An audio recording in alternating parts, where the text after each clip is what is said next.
been very helpful and comforting to a lot of citizens to see the few of us that have spoken out. And I hope that what I'm doing is helping first and foremost the citizens out there to see that so-called blue wall, it's been broken, and that hopefully what I'm doing is helping them, because it is putting myself out there, and for years cops would be afraid to do this. Hi, I'm Mimi Chan. Welcome to Culture Chat. Thanks for joining the conversation.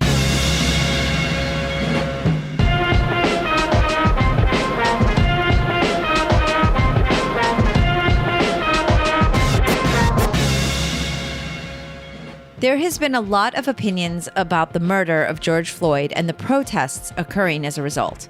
The discussion I have in this episode is an important one, as it comes from a point of view that is not only knowledgeable, but objective and pragmatic. Please listen with an open mind. Derek Johnson is a retired police lieutenant that has extensive training and certifications involving lethal force investigations. He has served as a Marine and held many law enforcement positions, including Community Resource Officer, Violent Crimes Detective, Supervisor in the Narcotics Division, Federal Drug Task Force Patrol Division, and Detective Sergeant of Internal Affairs. Derek shares his valuable input on what it means to defund the police and steps that can be taken to combat the systemic racism in police departments. He also gives his professional analysis of the George Floyd murder and analyzes other police incidents with me on the air. Derek is speaking out to help break down the blue wall and build a better relationship between the community and law enforcement. He wants the standards for police officers to be held higher and feels now is the time to take action and make lasting change. I am grateful he took 2 hours out of his day to discuss these important issues with me. As we are recording during FaceTime, there are some sound issues, so please be patient and understanding. Please continue to share this podcast with others. I believe these conversations are important in creating awareness and understanding. As always, the opinions expressed in this podcast are strictly my own and do not affect my position at work. If you enjoy the podcast, I would really appreciate it if you would rate me on your platform of choice and also share the podcast with others. If you'd like to become a patron of the show to help me keep this podcast going, please do so on my website or patreon.com. Thank you so much for your support. I appreciate it. For comments or suggestions, reach out on social media at Sifu Mimi Chan. Now, on with the show. Well, hello, Derek Johnson. Thank you so much for joining me on Culture Chat again.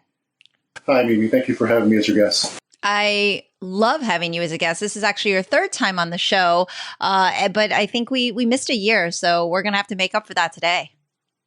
I'm looking forward to it, and this is definitely it's a difficult topic, but I think this is a great platform for it. Yes. And, in the past, for our listeners, I pretty much use Derek as my resource for anything to do with law enforcement or shootings that has happened or anything that has to do with these controversial topics, Black Lives Matters. We've had Derek on the show before, and he's been really gracious to share his insight, his expertise, and his stories. And also today, of course, that's a huge thing that's been going on right now in the United States that has taken it to be worldwide. And, I was really hesitant, honestly, to reach out to you. One, because it's such a jarring time. I felt like so many of my friends and family, and particularly friends of African American descent, like kind of needed a minute. I didn't want to kind of jump on top of everybody and what can I do? Where, I feel like everyone's on edge and really walking on eggshells. And so first of all, how are you doing? I'm doing fine. I'm doing pretty good, considering everything that's going on. I've been doing a lot of thinking about, especially everything around George Floyd's murder. And the police departments and what they're going through, and thinking a lot about what can I do to sort of help people in the community sort of heal and grow, and with my experience and also law enforcement too. And I felt with my background and my experience, I thought maybe I had something to offer that might hopefully touch someone or help someone understand something, or might be some insight. There's a saying, no one hates a bad cop more than a good cop. And I think, I'm retired now, as you know, I think that a lot of officers, and you hear about the blue wall, I think a lot of officers are afraid to speak out, one, because of that that blue wall, which exists not everywhere, but it exists. It does exist in some places. But I think also a lot of officers don't want to speak out because they don't want to offend someone, or if they're actively involved in police work, there might be policies that might prohibit them from regarding conduct, prohibit them from actually saying certain things. So I felt that I was in a place now where, being retired 3 years, I'm a little rusty, but there's some things I haven't forgotten. Yeah, well, you've also done it for so many years. I mean, Sure. you obviously, because you're retired, that means you put in your time. For Correct. one. And also, even last time we spoke, you were still doing like consulting. You were still Yes. very much in the game. You're still very much in the know.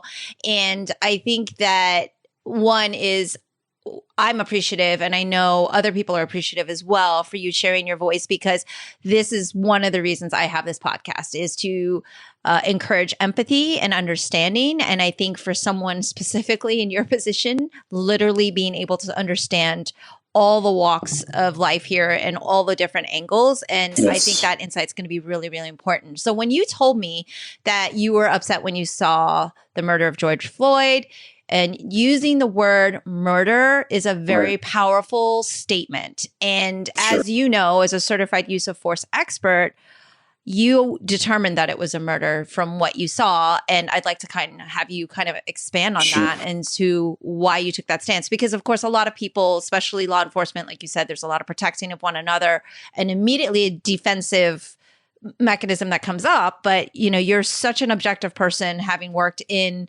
internal affairs and everything. Tell me why you defined it as that. Well, speaking mainly from a lethal force investigation, people will argue whether it was murder, manslaughter, or first degree, second degree, what have you. Looking at that tape, it was clear to me, Mimi, that there was a willfulness for Derek Chauvin to do what he was doing. Most officers know that if you put excessive pressure on someone's carotid artery, that you can cause someone to go and become unconscious or to even die. And this is an analogy I would give you to kind of explain where I'm going. If I took a gun and pointed it at your head, I know that the likelihood that if I pull that trigger, you're going to die. So when you are a veteran police officer, as Chauvin is, and as I mentioned, officers around the world, around the country, know the effects of carotid restraints or carotid pressure and what happens when you put someone prone. When you put someone, as he did, prone, the pressure on Mr. Floyd's neck, there's a point where he obviously, of course, there are witnesses that obviously notice the same thing. There are parts or points, or there's a time, better yet, where it's obvious Mr. Floyd is unconscious. We're talking about 8 minutes and some odd seconds.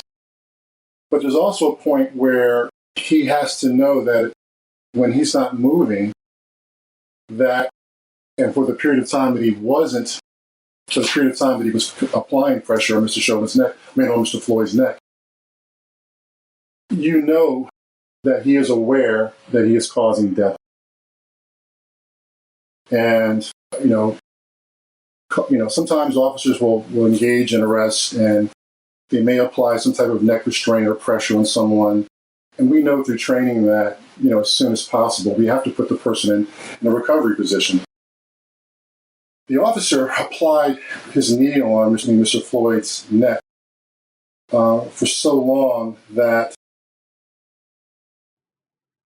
it went way beyond the time period where you would expect someone to die. Yeah, and I know nothing of this, but I would imagine there's a change in pressure. Like there's a change in what you feel under you, right? When you feel the body movement change, just from my understanding of just even like on a sparring or when you work with someone, like you can feel when there's someone passes out or whatnot, right? And just recently, of course, the toxicology report came out, and people are trying to say, well, he had fentanyl in his system and all these other quote unquote excuses. But at the end of the day, the determination was still that I believe he Yeah, homicide. Exactly. But so how can you, and here's the thing, people read and hear what they want to hear, and that's the whole problem with this issue amongst a million others, right? So Right, as right. soon as it's known, oh well, maybe he had some things in his system, like immediately that's what people kind of grasp to, unfortunately, right? And so how Sure. can you clearly articulate that, would you say, to somebody who is only trying to tell you, like, well, no, I mean, he was on drugs, so that's totally why his body wasn't able to sustain that. Well, we know from the autopsy that the underlying issues weren't the cause of death. We know that the pressure on Mr. Floyd's neck, we know through the autopsy, along with the pressure on the chest and the diaphragm, we know that that was the cause of death. Did he have underlying issues, whether it be drugs or health issues, that could have contributed to that? I don't think that's really the point. The point is, if he had, say, a heart condition or whatever, the pressure on Mr. Floyd's neck and the pressure on his diaphragm, by the officer, that's what caused the death or caused the underlying issues to have an effect, if there are some. But, if you look at the videotape, I looked at several videotapes of the incident, and, you watch, even at the point where, you're talking about murder and talking about intent and willfulness and knowledge of what he's doing, what a reasonable person would believe. There are several times after Mr. Floyd is unconscious where the officer is actually leaning forward and continuing to apply the pressure. Yeah, I believe it was almost 3 minutes after he was still unresponsive. Right.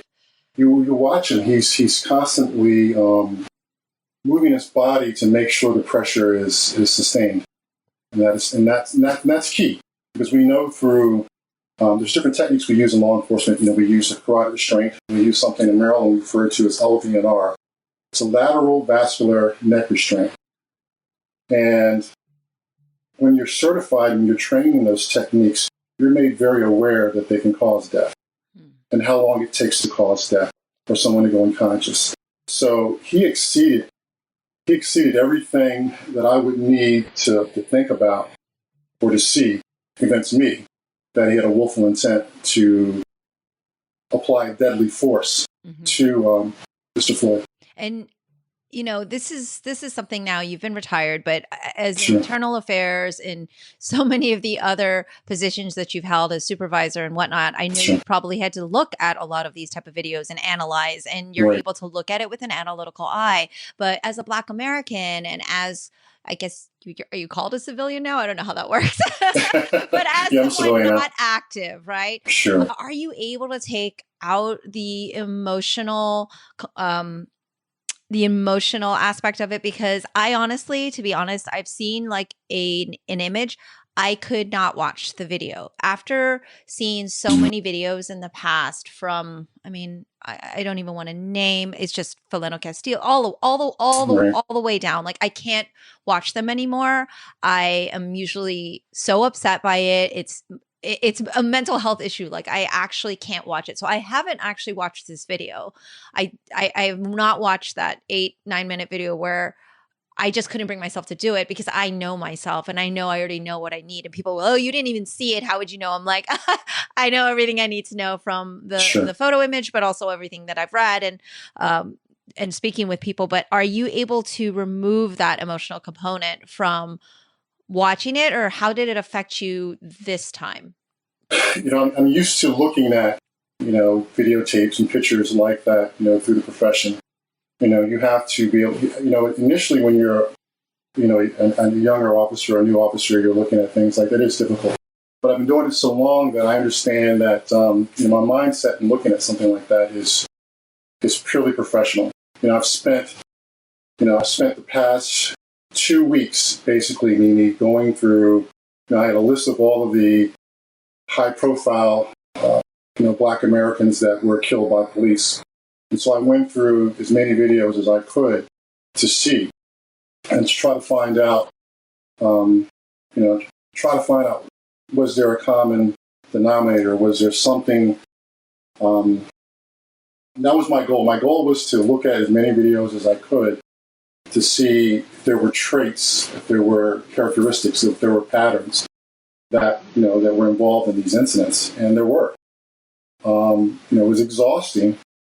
It's so exhausting that I looked at so many videotapes and read so many press releases that I started actually running names together. So you may even hear me just run names together. I woke up this morning, having viewed and studied so many videotapes that they're all just running together right now.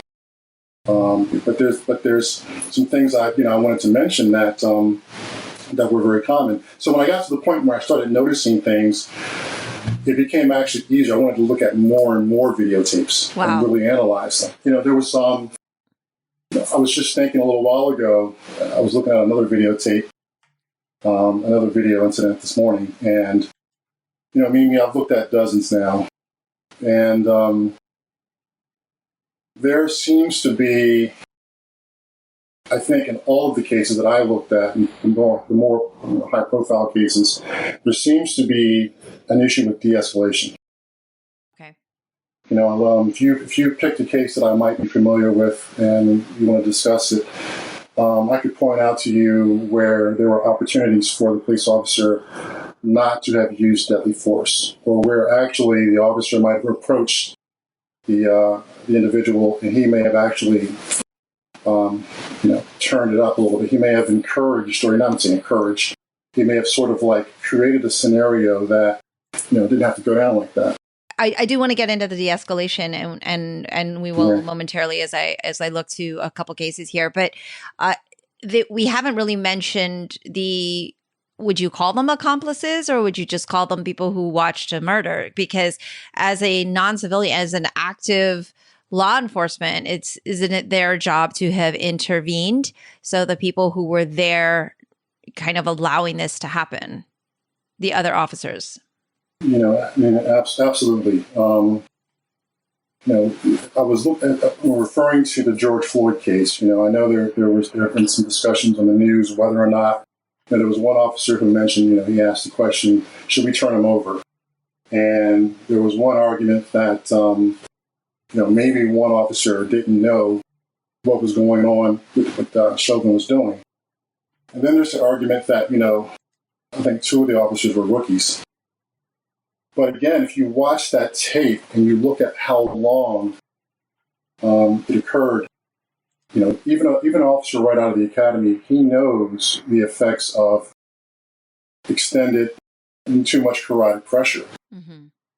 And if you know that in the academy, and I'm sure, police agencies, we all have, different things we do in different states and things like that. But I think, across the board, we all know what happens when you have an arrestee and you allow him to be on his chest too long. Yeah. Or you apply the restraint on his neck. And so much time had gone by me that it went beyond a point where, I didn't see it. It happened so fast.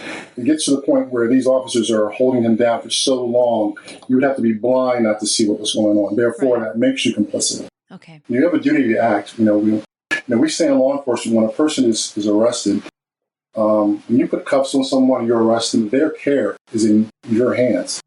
Whether you're the person at the head, the neck, the feet, or what have you, you're all responsible for that. And, I don't think the lack of training, contributed to that. I think, definitely empathy. And I think in some cases, I think courage to say, hey, this is wrong. But that still doesn't, eliminate the fact that you were complicit in what happened. Yeah, yeah. And so in terms of the de-escalation, I'd love for you to go ahead and get into that if you'd like to, because I think that is something that we have so many things to talk about, but that is something that people might want to have a better understanding of. There's things in the past that you and I have spoken about. You taught me a lot about the unconscious bias, and that you just don't really, in that moment, and you see a lot of these shootings and you're wondering what is going on. How can they not tell? And and then you and I have talked about the training part of it, but of course the couple big ones that comes to mind is Michael Brown and Ferguson, and of course Philando Castile, and there's maybe better yet, you're the one that's been watching all the videos. Perhaps there's one that you can share that that comes to mind where you have a really specific example, and we can kind of use that. Sure, absolutely. If you look at, as a police officer, as an investigator in lethal force investigations, you try not to Monday morning quarterback officers' actions because, they're on the ground, they're in the field, they're in the moment. And there are a lot of things that are going on in their heads and their minds and their bodies that, maybe I'm not experiencing. So it's kind of hard for me to be too judgmental. But there are some basic things when it comes to de-escalation that, officers are aware of. So let's take, I'll start with the one that's been sort of really bothering me this morning. The young boy, his name was Tamir Rice. Yep. He was shot on the playground by, I believe, a rookie officer. Mm-hmm. Now, there are a lot of things that are wrong with that as far as de-escalation. The officers had information that indicated that there was a male subject on a playground that had a description who possibly had a gun. The video shows a kid innocently playing and a car pulling up very fast like it's a jump out, mm-hmm. and right in front of Tamir. And then within a second or two, shots were fired. Well, let's back up. First of all, before I forget, the information that came in to dispatch or from the call taker and the information that was given to the officers yes, was different. But nevertheless, if you have information that you have someone that has a gun, you know what? Veterans aren't going to just pull the car up in front of the individual. Mm-hmm. You're going to put your car in a position where you have, cover or concealment, and ability to observe what's going on and make verbal contact if possible. Right, because it looks like the dispatch said he keeps pulling a gun out of his pants and pointing it at people. That was right. the what they're responding to. Right. There was no imminent or exigent circumstances that required the officers to pull up on a kid like that, mm-hmm. and to, they put themselves in a situation where, you hear a lot of times law enforcement officers will say, where I was in fear of my life, or something happened so fast. Well, in that case, the officers, they put themselves in a situation where they didn't have time to respond. And then, unfortunately, we've lost this child because of that type of training. Sometimes officers, they get pumped up, meaning they want to get to the call, they want to get to the, they want to apprehend the suspect, and I think sometimes that causes officers to overreact, and I've seen that happen many times. Yeah, and so kind of moving into a lot of the other things that we've talked about, like you consider that obviously bad policing, and yes, there's a big the next big wave of thing is not just that Black Lives Matter, but of course that you hear a lot of defund the police reform, or do we correct the bad police, or do we just break it down? Love your take on all of that. Absolutely. Because that's obviously on everyone's mind. And in all honesty, I had to research, because I'm not really one to jump on board with something just because it feels right or it feels like what everyone's doing. So I had to understand what defund the police really meant, because it sounds one way and then, the reality of what it is. But I think I'd rather you kind of articulate that and explain it a little bit better, because I think that there is just so much that's unknown about this. And I know, of course, there's the city of Camden where they use that as an example all the time. Sure. But I'd love your take on, one, what does police reform actually mean versus, defunding? Or is it, where do you see these different things lie? Well, again, everything I say, it's just my experience, and it doesn't necessarily reflect on my own personal department, because I've had the opportunity to work with the various departments. So I'm speaking in a general or broad sense of what I've seen. First thing I always think of when I've had conversations with someone about, defunding the police or dismantling the police, I'll always ask them, so who are you going to call when someone breaks into your house? Who are you going to call when someone has kidnapped your child? Who are you going to call when someone has assaulted you or raped someone you love? And almost every time I've asked that question, it's always you have to call the police. And the police need to be well equipped to handle, situations. We're in an era now of, barricades, terrorist attacks, things like that, where police need certain equipment. So, from my understanding about defunding the police, is that they want to take resources or money from the police department and use them in other, parts of the community. And I get that. I understand that. But I think that there's something else that we also have to remember now. In that particular area in Minnesota, there are a lot of systemic issues within the police department based on all of the accounts that I've read and heard about. However, I would think, a lot of police agencies, maybe today, are actually trying to get more money to get better equipment and better training. And, when you take money, I think that when you talk about defunding the police, I think you have to always keep in mind that in order for citizens to feel safe and get the best service you can provide, there has to be money to facilitate that in a lot of cases. So I'm all for taking money away from programs that aren't working or projects or things like that and putting them out into the community, because there's a lot of talk about mental health issues and providing money to certain state and local governments to provide more assistance to the community so that we're not getting as many calls related to that. And most officers will tell you that. I remember when I was in the department and we started getting trained on how to respond to mental health issues. Mm-hmm. And money was coming into the police departments, were coming into agencies to train us. I think most of us were sitting in the training room kind of looking at each other like, this may be this may not be in our lane. This right. may be something that, they're asking us to do something that we're not trained enough for. Mm-hmm. So therefore, that money that was spent on training us for a very limited amount of time should go to, offices that, have more experience and do more with it to prevent us from having to respond to those calls. Yeah.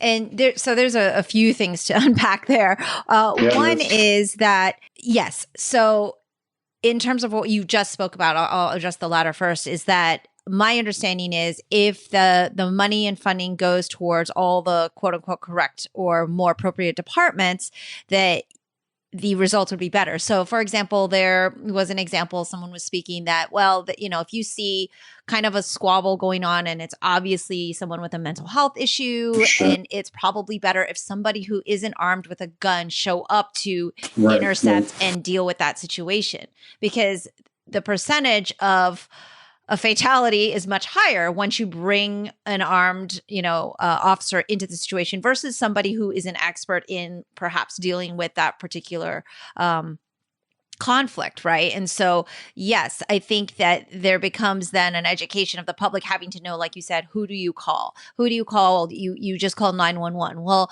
I've called 911, and it's not actually the most emergency line one would think. Like you were always scared as a child to call 911 because you thought immediately within 10 seconds police would be at your door. But if you actually call 911, they have to route you. Do you want fire? Do you want police? Do you want medical? It's this long process. You're going through these processes and you're telling them what you want. But I mean, I actually had an intruder in my house and I'm calling 911. I'm like, do you want me to answer all these questions? Just get someone here now, I mean, luckily I was able to deal with that on my own, but it's a very jarring thing. So I think it has to be this, it's just crazy because 911 isn't what one thinks it is. And then also, you ask people, who do you call? And you would know better than I do, right? There's so many people in neighborhoods of people of color and poverty that won't call the police, right? So that's not going to be their call, even when things are happening, right? Of course, I think if it was something like a murder, I think someone would call, but I feel like that is the point, that they feel the system is not working for them. And so that is where we can kind of get into the social contract of things, right? And so why are there protests? Why are there people looting? Why are there people acting out? It's because what we believe is you call the police, they show up, they help you with their issue. You call the fire department, they take your house and they stop it from burning, right? All these things that you are to behave a certain way because that's part of the social contract. But also when you need these things from the government, they are provided. And so one of the things that I'm understanding is the social contract is broken for everyone that has been acting out. And so for them looting and showing their anger and everything is because the contract, that social contract has been broken for them, right? And so they don't call the police. They don't feel like they have the trust there, right? And so that becomes kind of the bigger issue. So one is, does it vary by location? Do some areas then need to totally strip down and completely start over like they did in Camden, where you say defund the police or completely dismantle it and then rebuild it up? So I think at the end of the day, it's not that there's going to be the Wild West and there's not going to be any police force or any force. I think it's more of some places there's so much systemic issue that they need to just literally start over. So do you think that's a location issue? Like it just depends on what city we're talking about and case by case? Or do you think, that's hard to say. I mean, we're talking like the whole country, right? Yeah, that's a lot to unpack. First thing is, maybe there are good cops and there are bad cops. There are good departments and there are bad departments. In the scenario you mentioned where you call the police department and you're routed through certain people to get a response, that's not the same as some departments. It may be. So those are one of the things you have to look at. I look at the process of defunding. I think defunding is a part of what I like to look at as reconstruction of the department. I think, like, as a police officer or anyone who has a firearm knows, sometimes you have to take your gun part, down to the smallest piece and have it cleaned and looked at and inspected. Not your typical clean. Sometimes officers will go home from our job and we'll clean our weapons each week. But then sometimes we have to go to the training academy and have that weapon taken down so far to so many small pieces by people who are really experienced at putting them back together. Take them apart so far maybe that I couldn't put it back together. But that's how we then put the gun back together, and we know the gun is in its best working form. So I think that when you talk about defunding, I think that's just a part of it. I think that defunding and deconstruction is a part of it. When I was in internal affairs, I used to have my note on some of my notepads at the top, an acronym that I call it ACT, and it was what I thought would needed to be done or needed to be answered to make sure that we were doing our job right for the agency and for the community. I like to say community first. And ACT for me, it was basically A for accountability, C for community, and there were two T's. It was training and transparency. And when you talk about accountability, you talk about community. You're talking about making sure that whatever procedure you have for someone who calls in an emergency, you make sure that works best for the community and take accountability for it. You have to have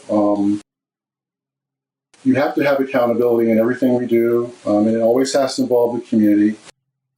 Training everywhere, whether it's training with the dispatcher, whether it's training with the call taker, not just the officer. You have to look at that too. So when you're talking about defunding, I hope they're looking at the whole system, not just the officer who's on the street. Transparency, part of defunding and deconstruction, there's going to have to be a degree of transparency that's like never before. Just so I'm clear, are you for defunding in certain areas based on the analysis of that department? Absolutely, and I'll give you a good reason why. And again, my understanding of what they mean by defunding now that I've listened to some of the council people speaking, I have a better understanding of what they mean. And here's the reason why I'm for defunding, or I like to say allocating or moving money to where it better suits the community. In some states, there are community policing programs, and thousands of dollars, millions of dollars are given to police departments, grants that I've written myself for the money for police officers to do so-called community policing, community mobilization.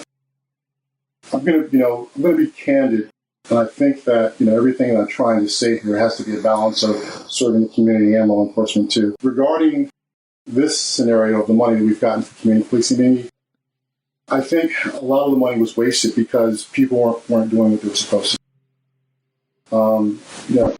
Since we're talking about getting the community involved, and we're talking about reconstruction and defunding the police and allocating money to places, let me give you one example of where accountability, community, transparency, and training all can involve. If you have, let's say, a community resource officer, this is the person who's that go-between the community, whoever's involved in the agency, and even sometimes council people, what have you. If you have someone in there who's not doing their job, who's only there because they want to work Monday through Friday and work 9 to 5 and not have to answer calls and not have to work night shift because they just wanted a break from the road, you're in trouble. If you have someone there who, when I was a community officer, I worked with predominantly minority kids. And you have to have your heart in the right place to make sure that these kids are getting the best use out of the money that's allocated to you to buy them computers, to create after-school programs so that they're not hanging out in the wrong places. If I'm there just to hang out and not have to answer calls for service, and I'm not coming up with some really good programs that are going to help the community, and I'm just justifying it with the bare minimum of what I have to do, that's the kind of money you want to defund and reallocate to other parts, people who I think are better at doing that. Most police officers in the days when I joined, they didn't join or become police officers because they thought about walking through the community, sitting on the front step, having lunch with a kid, or going to schools and talking to kids, or going to community meetings. They thought about in their minds. They wanted car chases, all kinds of things you see in the movies, right? Yeah. So. When you take that and you just hey, here's community police guy, here's $50,000 or $1 million for you to create programs and you to buy things for the kids, but you have someone who's not really doing their job, that's wasted money. Where I've worked with people, when I was a community officer, I had people that helped me out, whether it was people from the school system, social services, what have you. You could tell that they were very passionate about that. Many, many times, not that I wasn't passionate, because I was passionate. I really do mean that, based on, how I was raised and, my experience growing up. But I often thought in offices similar to mine that there were probably people better suited to do the job than police officers. That's the kind of money that you want to put more into the community directly. Yeah, and that's something that from my research as well, is that you hear that's not what a lot of the law enforcement officers signed up for, right? So they're doing jobs that they don't want to do, and therefore they're probably not going to be done well. And so that reallocation of resources would be better. I think the issue is that people hear the word defund and they just think that means okay, everyone would be fired, which actually could be the case. If my understanding of the Camden City is that everybody was fired, they stripped it down, rehired back all of the people that maybe were in the department before, that were on board with a lot of the policies and a lot of the things that wanted to improve the community and a lot of these things that you're discussing. So it was literally like a complete strip down. And I think one of the issues that's been coming up is that, we've got healthcare workers that are sharing IV lines and using masks over and over that aren't supposed to and putting their lives at risk where we're in this pandemic. And then you see protesters who are kneeling and peacefully protesting. And then the armed forces pretty much show up. Like you see people short of rolling up in tanks, right? Like they've got full gear on, riot gear. And I've heard that, and as a martial artist, you think that too. It's like, if you show up and you show yin energy, you come in peace, you're not going to probably get someone just going crazy aggressive. If you show up aggressive, you're immediately on the defensive, right? So the question was, well, would these protesters be throwing rocks and starting to fight if the officers didn't show up in full riot gear and look like they were ready to kind of engage and do the tear gas and all of that, right? I don't know. I mean, I'm sure there would still be a percentage of people that have that anger would be that way, but I have that belief in energy. As a martial artist, it's hard for me to believe that if you show up and you show your calm, it immediately comes the other side, right? There's that energy change, right? And so here we are, looking at just something visual like that. Like they have full, gear. They have all this funding for things, like you said, that maybe could have been going to something else, right? And so there's another key criticism of that. And I mean, you talk about budget. Orlando, I live in Orlando. I mean, they're on the list for like over 30% in terms of all funding going towards these departments. And they have gotten really criticized in the last week over their use of tear gas and how they've handled the situations here and everything. And so, you don't know.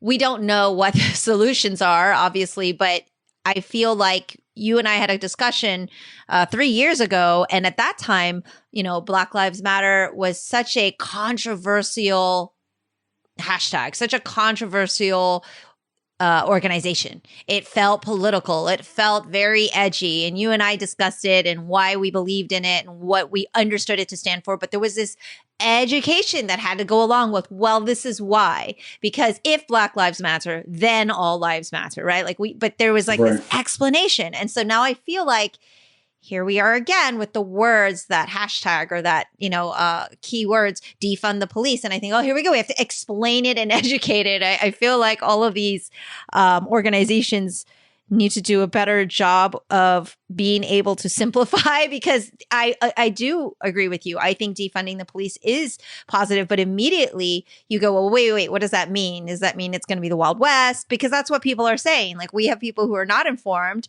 that have said to us, well, then that means there's not going to be any law enforcement. There's not going to be any resources. What happens when, XYZ? And so I think there's just this gap of communication and education of people understanding. And most people, it's very sad here in this country, just want to read the headline or the however many characters on a Twitter feed, and they don't want to do the research on their own. It's just too much work. We've just been fed, little 30-second blurbs, and our attention is so short. So that does lead into something that I know you and I have talked about before, which, how can the community be involved? How can they help? How can they understand better? And I think it is on us. It's on us. If we want things to change, then we have to learn. Before we jump into that, I wanted to go back, because you've said a lot in this podcast. There are good police, there are bad police, and then we hear a lot in the media that, well, 99.9% of the officers also want justice for Floyd, and that for George Floyd, and that, it's a very small percentage. And I have a hard time buying that percentage. I do believe, because I know a lot of law enforcement, my cousin, I know a lot of law enforcement that are really good people that I would trust with my life, that I would be, if you were on the end of that 911 call, I'd feel great. But I don't know that I feel that way. If I make that call, like, I don't feel like it's over a 90%. So you've said there is good and bad, like there isn't anything, like there is in any city, any country in the world, all of these things, right? So, but do you actually believe that that they're the percentages that we hear about, and that they say, oh, it's just a few bad apples? And a lot of people have said to me, well, the rest of that saying is that the few bad apples ruins the whole bundle, right? Like it ruins the whole crate. And so, what is your response and thought on that? Because this also kind of ties into why we're defunding and why we're breaking it down. We're trying to get rid of the majority of the issues here. But I wanted to hear your thought on that. Well, you brought up a lot of good points. I was trying to write down some points to follow up on. So first of all, let me say something that, again, this is my opinion, and this doesn't speak for any one particular agency. Of course. There are more than just a few bad cops. So when I hear people say that there are a few bad apples, what they're referring to, from my experiences, the ones who got caught. So when you look at, there are a lot of things that I thought through my career that I feel free to say now because I'm just being honest. And I want to help law enforcement. I want to help the community. So, but what I'm saying is that no, there are more than just a few bad apples. And when you talk about defunding or reconstruction or what have you, let's take an agency like the one. I'll give you one example, like the one in Minneapolis. Or let's have it's just one bad agency. We won't label them any particular department or a particular state. If I had, let me back up. So a friend of me asked me the other day, said, Derek, what would you do if someone made you chief of police for an agency that had a lot of issues with use of force and systemic racism and all kinds of things that were bad for the community? I said, what would you do? I said, what I would do is, first of all, I would ask all of my commanders to come together in a room. And I would say, thank you all for coming here. I really appreciate you taking time. I've got some coffee and some donuts here for you. and by the way, you're all fired. You can take your coffee and donuts with you on the way out the door. Because it starts from the top. It starts from the top. And the top, the leaders are the ones that have to make sure that we're hiring the right officers. Mm-hmm. The reason why I say that there's more than just a few is because, like I said before, my experience, and I think most cops, if they're honest with you, there's been that one guy on a traffic stop or on a search warrant or an arrest where you had to use force, that you saw some behavior that had patterns and characteristics of someone who should not be a cop because he's got anger management issues. Someone who probably became a cop for the wrong reason. Someone their background was not vetted or done as thorough as it should have been. Mm-hmm.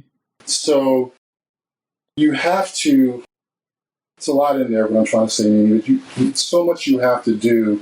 If you have a department where you have a lot of guys that have gotten away with stuff, you can take their money away from them. You can give them equipment. You can come up with all kinds of training. You're not going to change the fact that given the opportunity for them to do something bad, it's like a ticking time bomb. Yeah. I was going to say that, one of the things, and I want to bounce all over the place because I've got so many things running through my mind.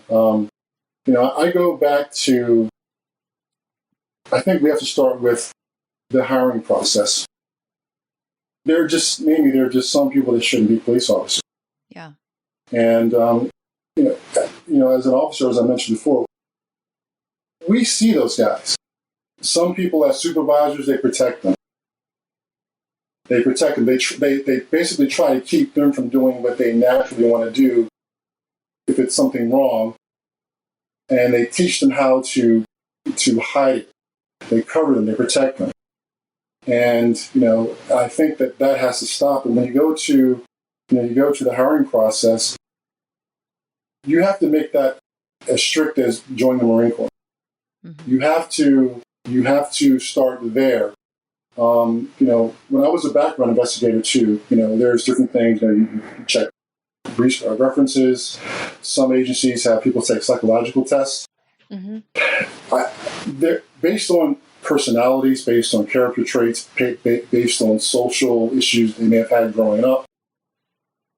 Those people are not the kind of people that there are some people based on those categories that shouldn't be cops. Mm-hmm.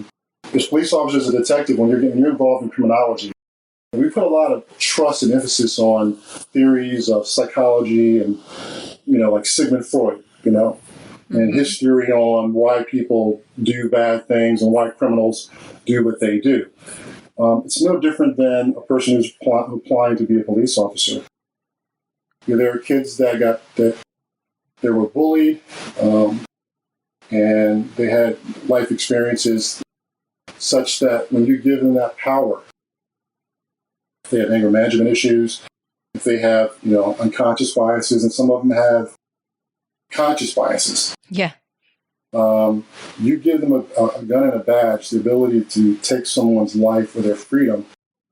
That's a little too much for someone who has too many underlying issues that should have been sought out while they were being investigated for the job.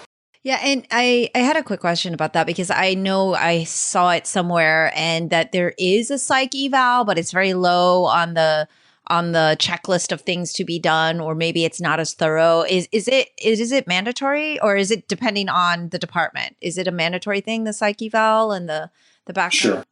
For some agencies it is mandatory. To be honest, I don't think it is as extensive as it needs to be.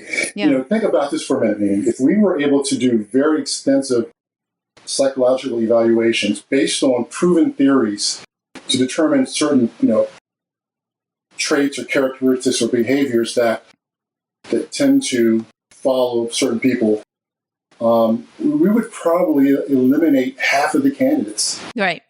You just can't send someone, okay, we need you to go to this office, sit down and talk to a psychiatrist or whatever doctor or someone for 20 minutes, and then, okay, boom. You went in there, you were able to fool them, say all the right things. Yeah. And then that's done. No, it should be in the beginning, and it should be ongoing. Right. If I'm on the road and if I'm a supervisor and I have an officer and I respond to a scene and I notice that, just by the mere presence of the suspect or the person he was talking to, he was getting really riled up.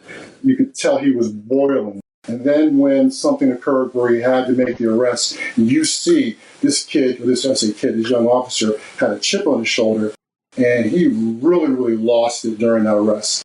I, as this sergeant in patrol, should be able to go to someone and say, you know what, Officer so-and-so, he needs to be reevaluated psychologically. He needs to talk to someone, and possibly terminate if possible, or remedial, or whatever you need to do.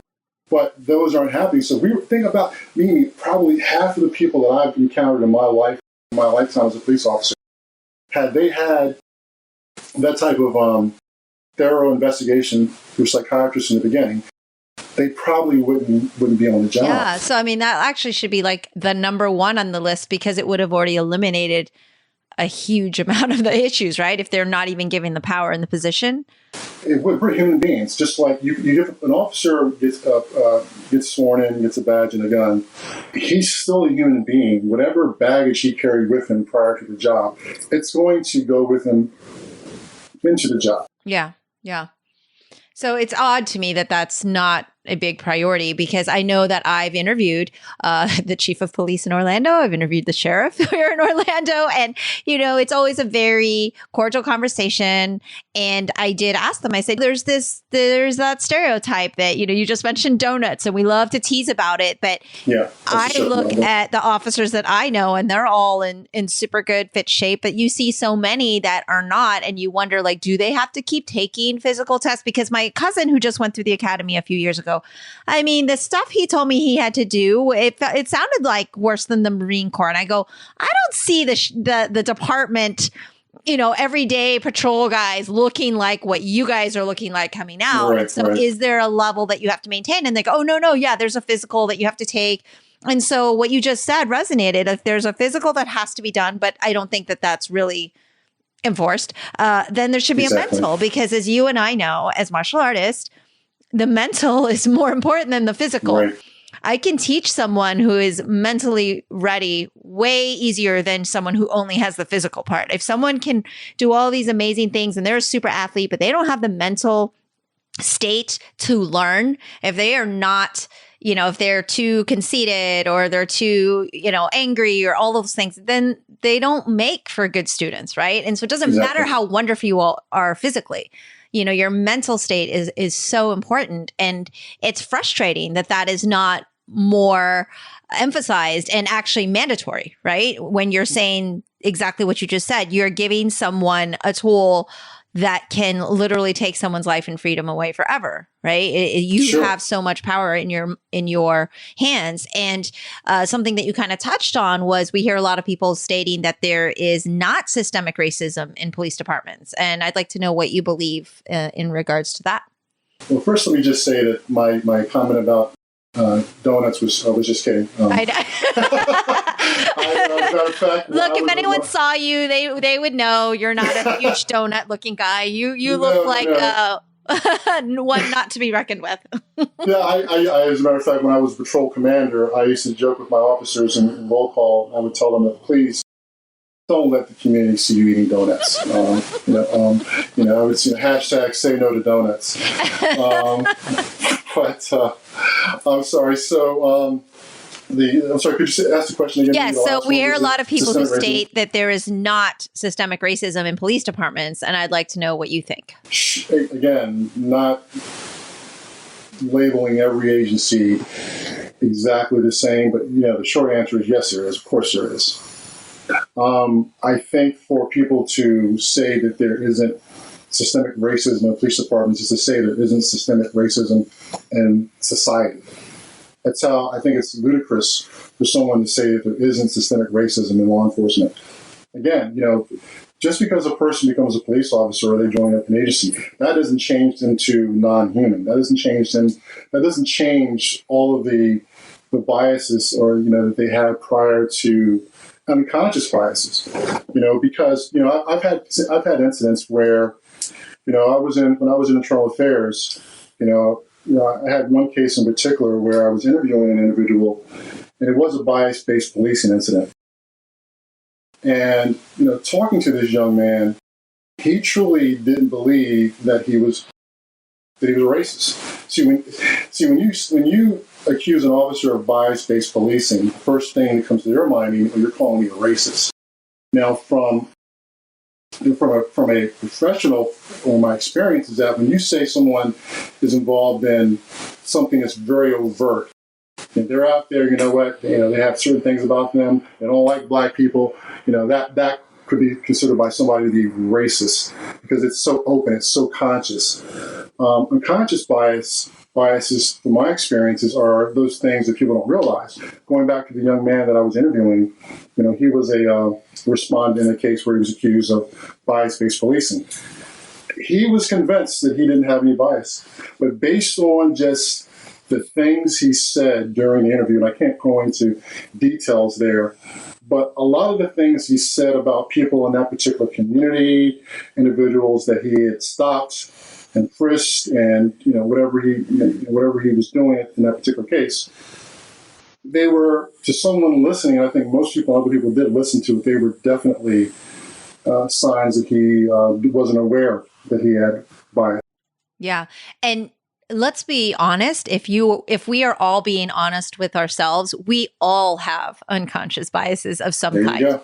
Exactly. And so, for anybody to state or say that they're this perfect human being, I'm sure there's a couple of them out there in the world, like maybe literally like two, right? Mother Teresa was probably one, and but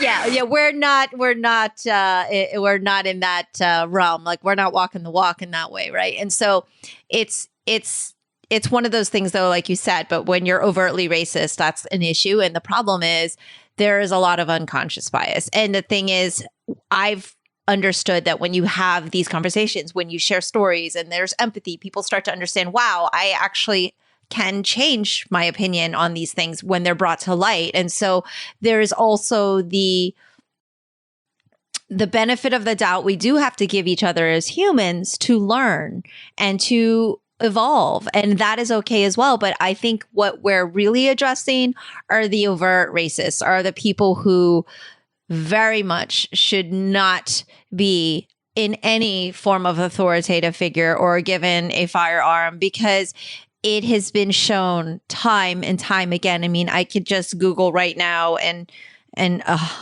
thousands of images would come up that would be so clear. We have a lot of Muslim community that come to our Kung Fu school because we have the mosque next to us. And you want to talk about what it might feel like to constantly have people have unconscious bias. One of our students said, well, just wear a hijab for a day.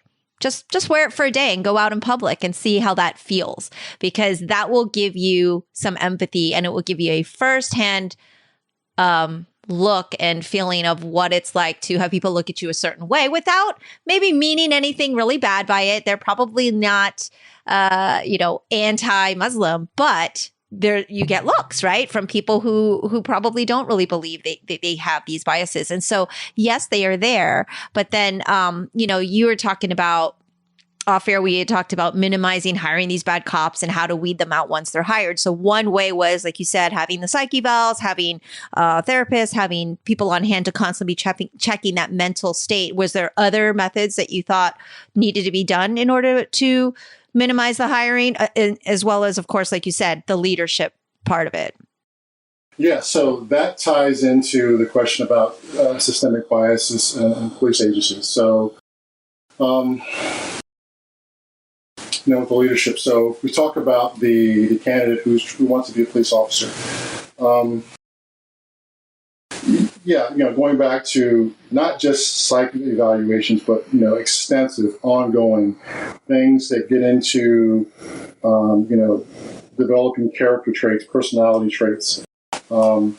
Because when you have systemic biases in police agencies, even the people at the top, because they have their own unconscious bias, they're unable to recognize and they're unable to have empathy towards the person who is the victim of unconscious bias sometimes. So if you have people on the bottom who are coming in agencies and they have, all of this, this behavior that's just in them and it's been in them a long time, and it's probably not going to change without any type of training or courses to bring that out and help them deal with it and become better people. And then at the top you have supervisors and command staff people who themselves don't want to acknowledge it. It's systemic because that's how it goes on and on and on. You go to, let's say, a white commander as a black officer and you try to explain why you felt that you were not promoted or treated wrong because of your race. In many cases, not all, they can't relate. Because again, it's unconscious, they don't acknowledge that. So, systemic is a system. And there's a system that goes back, look at the history of police agencies. There's one agency, I won't mention the name, in Maryland. Back in the old days, they were known as the so-called Dirty Harry County. They developed that reputation, and I guarantee you ask old-timers from Baltimore City what county this is, they'll know exactly what I'm talking about. And they were called the Dirty Harry County because if you came from the city, you came from certain parts of Maryland, you came into that county, you were going to, this is the phrase you would say, you were going to get whooped. Now you look at that department, where the department probably, let's say if that department had maybe 200 officers, 5 of them were black.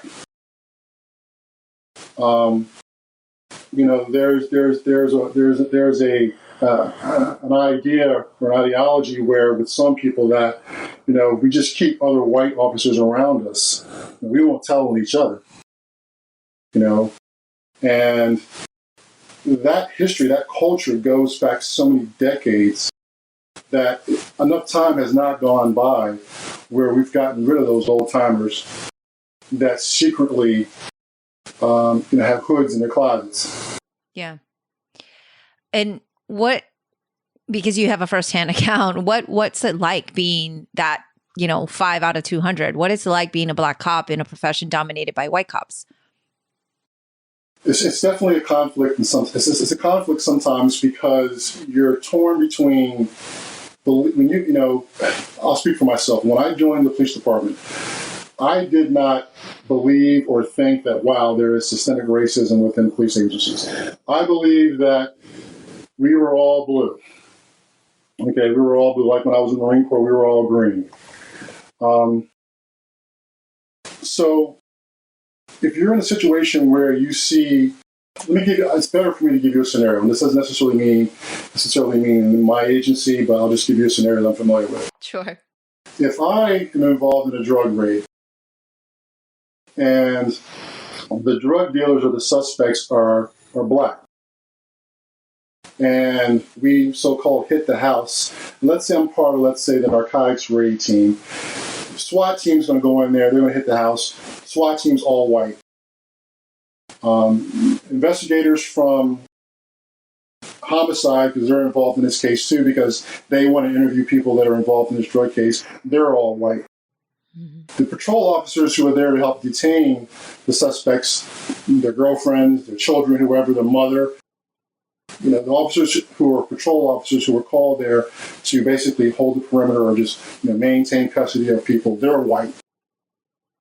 And you're in this home in a neighborhood which is all black, and you're the lone black detective in that room, and you see how in that house, how the people there are talked down to, how they're spoken to like they are beneath them, like they're unintelligent, like they're the scum. What's going through your mind right here, is this because they're bad guys, or is it because, is it just, it's just policing and, is this how it is? But then you do another search warrant, another raid, and it's on white suspects in a white neighborhood. And you see that the people there are spoken to and treated much better. Mm-hmm. Maybe because they're afraid that they know someone in that county or that state. They're very careful. When you've seen that over and over and over again, as a black officer, you start to feel guilty. You start to feel guilty. You start to feel like you should say something, you should do something, which I have. Yeah. That's why I'm talking to you now. Even retired, I feel like, telling stories like this, which I'm sure many black officers have experienced, where you've been in that scenario where you're like, hey, you have to be that rough with that guy. Oh, let me see, you're being rough with him, you're talking to him because he's a big black guy. So you're intimidated by him, you're scared, because you believe in the stereotype that he is this violent, angry person. It's something that you do have a guilt, and is there there's definitely a guilt you have. Yeah, and the other side of that as well, have you felt that racial discrimination amongst your peers as well? Yeah, absolutely. For a number of reasons, the first thing that comes to mind in today's policing is that if you're a black officer and you're promoted or you get a particular position, you got it because you're black. I remember on several occasions, whether me getting promoted or whether me getting transferred to a particular department. I remember when I was transferred to internal affairs. I had some really great words from that police chief at the time. I really appreciate what he said to me. He said, Derek, I'm going to put you in internal affairs. Some people are going to say I put you in there because you're black, because we need a black person in there. He said, that's not why I'm putting you in there. I'm putting you in there because I know your work. I know what you believe in. I've watched your career. I had another sergeant who said something very similar to me as well. I had gotten a position in another division that was a lot of people were applying for. Told me the same thing. They knew that there was systemic racism that people were going to assume just because I was black. So if I got promoted, or I got a transfer, or I got a position, there was always those individuals that kind of looked at you and were like, okay, well, he's only a supervisor, or he only got that position because he's black. They're trying to make it look good. Right. Yeah, and I know that in the past we've had other discussions and that you have always kind of had to make those calls on whether you're going to fight this battle or speak up, or which times, because they're in any job one has, is not law enforcement, anybody's job. You have to kind of pick and choose your battles. You have to pick and choose at what point you're going to make a big splash, have you, right? And so sometimes it's more worthwhile than others. Has there been a time where you were pushed to that point while you were in the force? Because I think, not that it's criticism, but I think a lot of people would be like, well, it's great because now you're free to go because you're retired. There's no repercussions for you at this point. But I know that you have spoken out when you were in a situation where it could have been a bad scenario for you or whatnot. Like, is there an example that you have that you were put in that position while you were active? Absolutely. I wasn't known for turning away from something that I thought was wrong.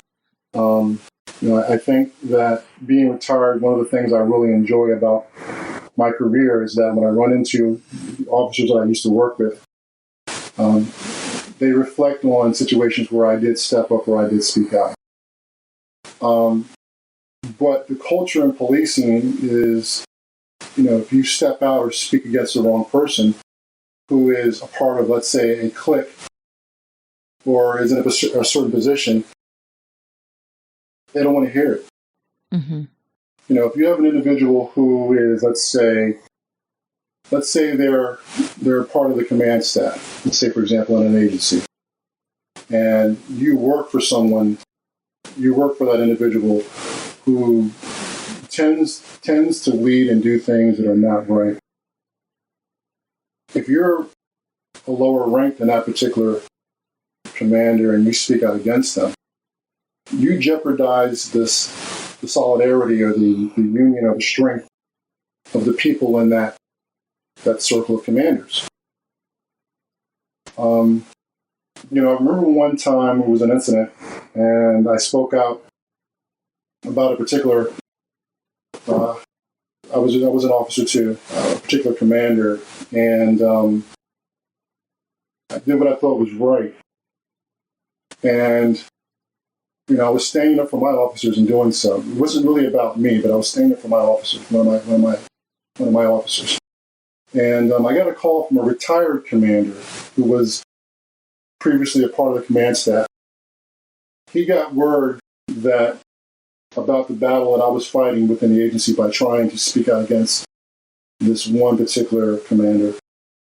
And he called me and he said, "Derek," he's retired too. And this guy was sort of a mentor towards me. He said, quote, I'll never forget that night. I was closing up shop, I was turning off the lights in my office, I was going home, phone rings, and someone told me to go back and answer it. And then a call, he said, "Derek, this is so-and-so." I said, "I hear about the chicken shit that's going on. They will not let you win." Mm. The pick and choose your battle. They will not let you win. Yeah. I'm very aware of that particular commander that you're speaking out against and that particular commander's tendencies. And I support you in what you're saying and how you feel, but they won't let you win. So what you have to do is you have to understand that when you talk about the culture, which kind of relates to systemic police, systemic bias, there are just some things, Mimi, that are just ingrained in police agencies that are hard to fight. Yeah. And so then the question is it easier to start something from new and just completely do away? Or is it that we have to try to strip down and make changes? Like, I think this is why people are saying we want to defund, because basically it means taking those funds and moving them all over. But then you see this dismantling as something else. Like, let's just start from scratch, which is, I believe, what Camden did. And so in an ideal world, I think I should have pressed you a little further on the exercise, which was where you said, okay, well, if I had a bad agency, here's what I would do. I would start with this. I would bring all the leaders in. I would fire them after very graciously giving them donuts and coffee. And then I'd like to know what you do after that. Like, or I guess, which way would you go first? Is it easier to start from scratch? Or, and is it reasonable? Like, we could talk about this utopia right now in this world that we build, but let's take X agency, the one that we're looking at. What choice do you make? Do you make the choice to go in and try to restructure and fix, or do you just do away with it and start from scratch? Well, again, it depends on, every agency is different. And it depends on the size of the agency. And the larger the department, the harder it is. Okay. My theory, when I gave you that scenario, what I would do if I were, police chief of an agency that was known for, the type of things that we're seeing in agencies like in Minnesota, where there appears to be systemic racism and poor leadership. I focus on the idea of leadership. If I were, because it's I hate to say this, I kind of get where people are saying just get rid of everyone. I get that. Mm-hmm. Because then you're certain to have gotten rid of those people that were really good at hiding or protecting each other. Yeah. But I think that if I were, let's say, the police chief of an agency and I came in and I saw leaders that weren't calling people out, I would fire that lead. I would fire that supervisor. Okay. You have to get, if you don't get rid of, it's all in the leadership. If you don't cut off the heads, you have to cut off the head. Yeah. You have to. If you don't get rid of those guys, you can go in and look at, the private who's answering calls. You can look at those guys. But unless you have supervisors or leaders that are actually acting like leaders. One of the things that I liked about being a Marine was that leadership was based on character. Mm-hmm. You knew you could always trust what your sergeant or your staff sergeant or your gunny was going to do. And they weren't going to allow anyone to be in their squad or their platoon that had any type of behavior that would corrupt that particular platoon or company or what have you. Police agencies are no different than a lot of, companies and other professions where you have drama, where you have unconscious bias, where you have jealousy, where you have conscious bias, where you have politics. It's no different. Mm-hmm. You have to go in there. If you take an agency like the one, we'll just use, for example, the one down in Minnesota. Mm-hmm. Man, I don't know how you can defund them all you want. You can have all the training you want. But those so-called bad apples, they're still there. Given the opportunity, they will emerge again. So then a big part of it is taking the existing, starting at the top, and then working your way through. And it looks like a lot of cities are actually trying to go through this process. I mean, do you actually see, because there's been a lot of times you and I have spoken and, there's a protest. Oh, okay. But there looks like there's actually laws that are changing. There looks like there's a small sliver of light that I have not previously seen. I don't know if it's because everyone's pent up from the pandemic and they're just like ready to roar and they've had more time to feel a little bit of oppression themselves. This is like part of my odd theory, right? I feel like it may not even be that people are more conscious about it and that they've had more time to study. I feel like they've had a small taste of what it's like to be oppressed. You have to stay home for 2 months, right? Oh, you can't go anywhere. You have a little bit of restriction on your life. Welcome to a 1% of what someone who's been oppressed their entire life has felt like, that can't feel like they are safe to walk down the street, or can't feel like they can walk into a public place that's not in their neighborhood without having maybe even being kicked out or, being discriminated against. I think it's an interesting social project that we've all been under, where everyone's been under this, pressure. And then now the pressure is exploding. We're allowed out a little bit more. And I love it. I love seeing everyone's energy towards protesting and standing up in what way they all can and feel they should do. But I feel like there's a little bit of that unconscious empathy, have you? That I don't even think it's as conscious as I would love it to be. I would love for everyone to have, really come to it on their own. But I think a big part of it is selfish driven. And I don't necessarily see that as a bad thing. I think that's human nature. We're all selfish by nature. And anyone who says otherwise is just lying to themselves and others. I think if it's often not selfishly driven first, I think we can get there. Right. But we're trying to survive. It's that same story where you hear about a huge typhoon that took out 100,000 people in Southeast Asia. And you're like, oh my gosh, this is so horrible. I can't believe that. And then you get a call from your doctor. They're like, hey man, your pinky toe, it's got to go. Immediately, all you think about is your pinky toe. Those 100,000 people, like, you felt bad for a moment, but you can't sleep because of your pinky toe, right? So Right. that's just a small story that that's been passed around in the business world, but it is true. And it's not that it's bad that you care about your pinky toe. It's just that on the grand scheme of things, we are all self-serving, and sometimes it's good, sometimes it's negative, but we can then still use it towards good, right? So I still feel like the reason there have been these little slivers of hope is because there's been action, right? From people, there's been movement. And so do you feel like we see a change coming? Like, do you feel that? Do you feel like, oh, this is just going to be another one of those 2 years ago, there were protests, people got upset, then we moved on? Or do you really feel like this time things are going to change? Are we going to see more deconstruction and defunding and actual, reassembly of these departments?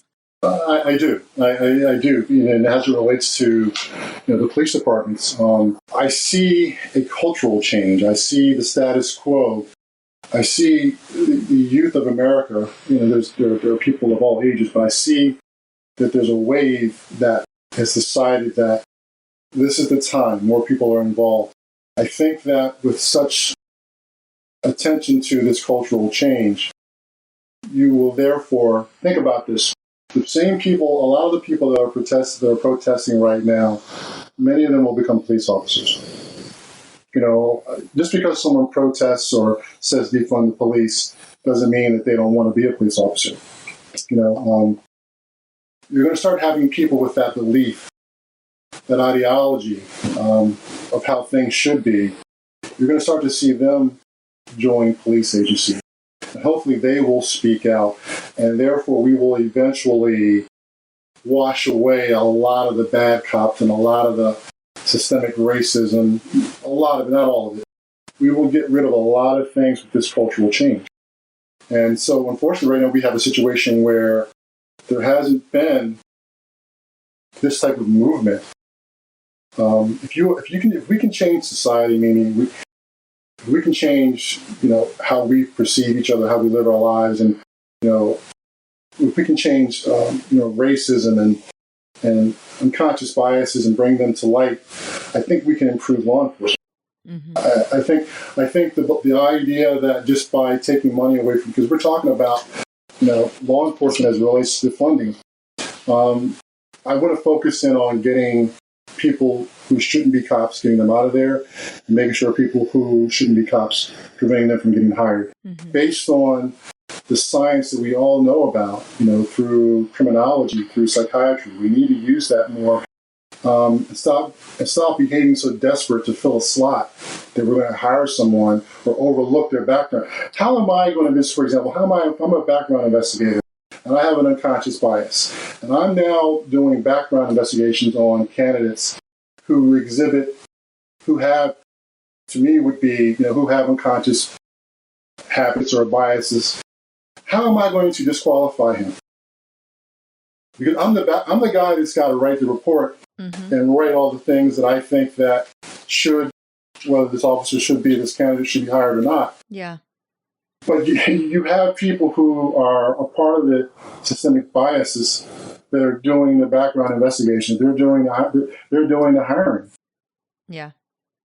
That's a real problem. So we have to put people in places where we can stomp that out, or it's just going to continue, and they're going to hide out in police agencies. Yeah, is that all easier said than done though, or do you actually think it can actually be done? Like you make it sound pretty simple. Well, the idea, cutting off the head is, basically cleaning the house. I love that concept. a lot. But it's going to take time. I think that what we need to do right now is we need to scare the hell out of everyone who's a cop.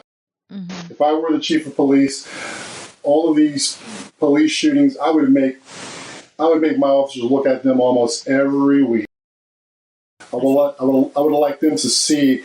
I would like to first start off by scaring them into thinking that if they do the wrong thing, they will be held accountable. Someone will have a cell phone. Someone will will report you with, whether it be a police officer, whether it be a citizen.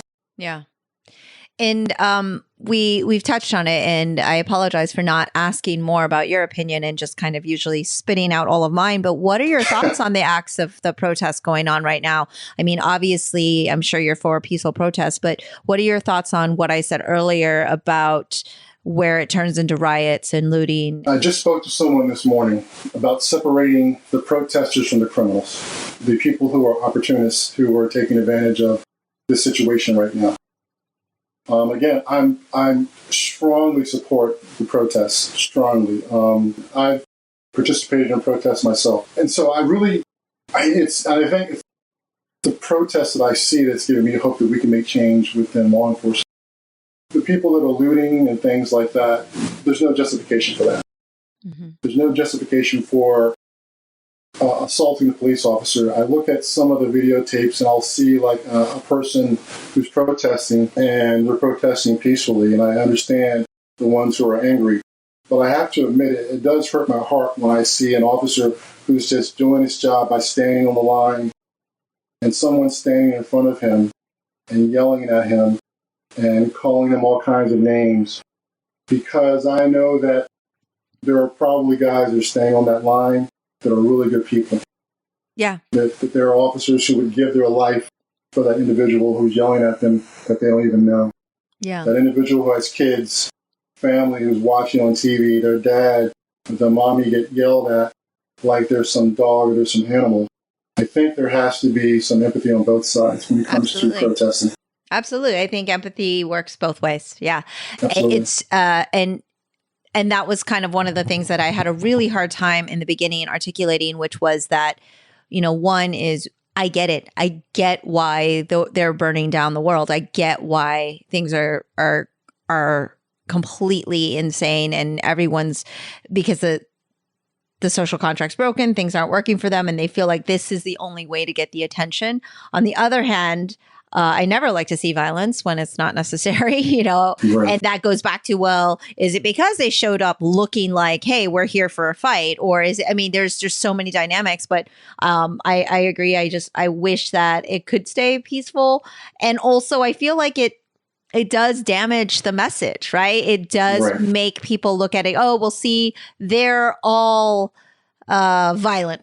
Right. It throws the same thing where we say, okay, everybody's one way or everyone's another. I think it causes that issue. But I get it. I get why they said, we've been kneeling here for years. We've been doing these peaceful things for years and nothing's changing. So what do? You just scream louder. It's like a child, right?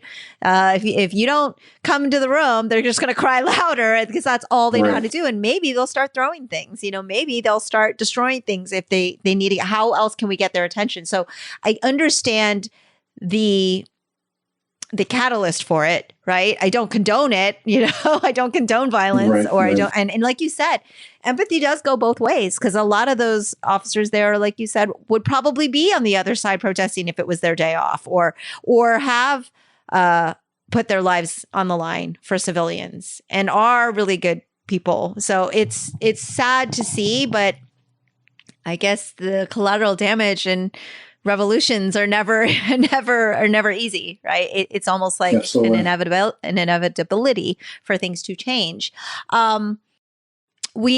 Before I ask you kind of a couple of the last questions, I think there was a couple things you wanted to talk about, which was maybe the conducting use of force investigations on police, which could also be one of the steps I think that you said in there that could be used to help with accountability, and maybe also how the unions and contracts sometimes does tie the hands of internal affair investigations, because people ask, why aren't things getting done? How can this happen? And I think it's good for everyone to have an understanding and empathy for everyone. So first, of course, what does that actually mean, the use of force investigations on police? Yes. So, if an officer is accused of excessive force or brutality, there are certain protocols within certain agencies, like an agency here, the person who was the victim, so to speak, of the brutality, that individual has to make, because of the ramifications for this, it's here that individual is required to make the report himself. or a family member or somebody who has firsthand knowledge. I think that there was a time, and I think it's changing though, I think there was a time where people did not file those complaints. And because they thought that nothing would be done or they would be targeted, I think that we have to, first of all, make sure that citizens feel comfortable not only making the complaints, but also the process. Because some of the processes can lead to an officer is accused of brutality complaint. The process of what we have in law enforcement, we have what's called hearing boards, where it's basically like a court for police officers. Okay. A lot of the same rules apply. A lot of the same processes are involved too. Witnesses, testimony. Mm-hmm. Sometimes these cases will make the news media. Right. And I think in some cases, some people just don't want to go through all to then lose to the so-called blue wall, or the fact that we're always going to stick together. Right. So you have to start with first getting those investigations or those things looked at. And before I forget, something I wanted to tell you too. When you're getting a brutality complaint or a use of force complaint, there was a saying in law enforcement that if you're not getting complaints, you're not doing your job. Mm-hmm. We have to change that. Derek Chauvin had, from reports I've heard, somewhere from 16 to 18 complaints, right? Exactly. And, if you take that theory that some people have in law enforcement, well, if you're out there doing your job, you're going to get complaints.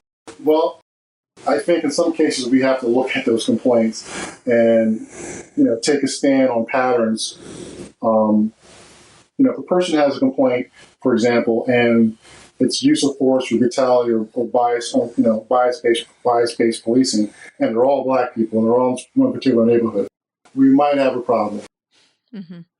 But going back to investigating police, if you get people or citizens who are not afraid to make those reports, and the process for them, they feel safe, they feel that they're going to get, there's going to be transparency, then you have to take, to investigate a police officer for a use of force, you have to have people qualified to investigate it, to gather all the evidence, to explain things, to determine whether or not the officer was so-called guilty or not.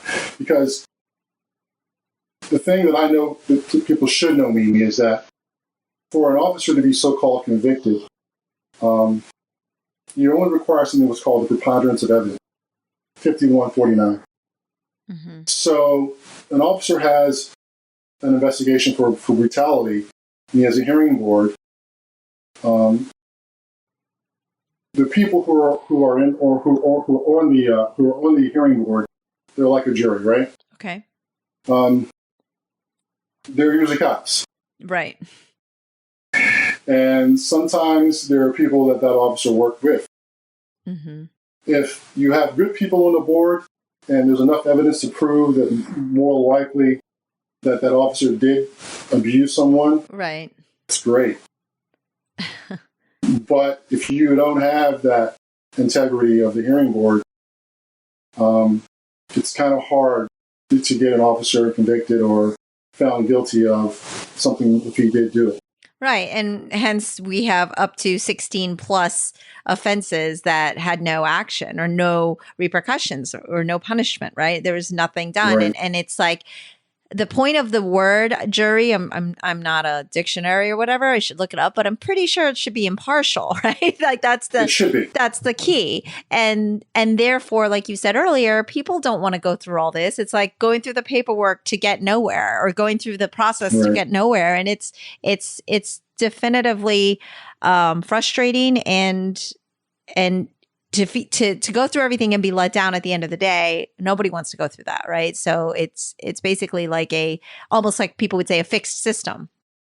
It is, and there's, you talk about impartial. One of the things that I'm going to toot the horn of my own agency. One of the things I like about that is that we tried very hard to make sure we were impartial in our investigations. Two things. One, I investigated cops in other jurisdictions. Right. Right. That was done to take away the impression that we were just that they're looking out for their own. Mm-hmm, mm-hmm. And two, I'm very proud of being a sergeant in internal affairs because you are selected for that reason, that you are looked upon as someone that the chief or the agency or the county executive believes they can conduct an impartial investigation. So, matter of fact, here, internal affairs, they're not even located in stations. They're put off to some location outside in a regular business building or complex where they're not engaged or not around other officers. Right. Yeah. Well, from the movies, I know exactly how it works. Like, you guys come in and all the officers are pissed off. They're like, oh, no, here comes internal affairs. Absolutely. And that's a good thing. That's a good thing because we don't want to go, here's Derek, or we're going to be just fine. Well, and here's the thing, though, right? If you are not guilty of doing something, then you have nothing to fear. I strongly believe that. Right. And so really, you guys shouldn't be feared. Right? You shouldn't have a negative connotation. And is that the case? Does internal affairs have, like, because they put it that way in the movies, right? If it's a cop movie, right? If it's something where, you're kind of painted as the bad guy picture, or if it's that type of film where the cops are the heroes in the film, right? Like, do you feel like you got painted as the villain, or, that you were on the opposite sides? Yeah. My philosophy has always been, if you're an officer who's accused of something, if you're innocent and I can prove it, I'm going to prove it. Mm-hmm. If you're guilty, I'm going to prove you're guilty. Mm-hmm. It's just, it's no gray. It's cut and dry. Yeah. That's for me personally, I never had an issue where people thought on one hand, well, Derek's going to cut us a break. Or on the other hand, Derek's going to try to bury us for false information, or try to just get a conviction. Right. And you had mentioned earlier something off air when we were talking, that sometimes the unions and contracts makes it difficult for you to do your investigation. Can you kind of expand on that? Yeah. So in Maryland, we have something called the LEOBR, the Law Enforcement Officer Bill of Rights. It basically makes sure, and this is a good thing, it makes sure that officers, just like citizens, where you have rights too, based on what officers, what they have to do on a daily basis, and things that they're exposed to, make sure that they're given a so-called fair trial. In my experience, I hear a lot about unions, being a problem in contracts. To be honest with you, my personal experience has been good. And I wanted to say that. I am aware of issues, and I can probably give you some examples of where they get in the way. But for the most part, if I had an officer who was, a defendant or respondent in an allegation, I've had cooperation from the union attorneys, the union presidents themselves, and even the chief or the Office of Law or county executives. In my scenario, a person does something, the union knows he was wrong. In my experience, the union attorney knows that he was wrong.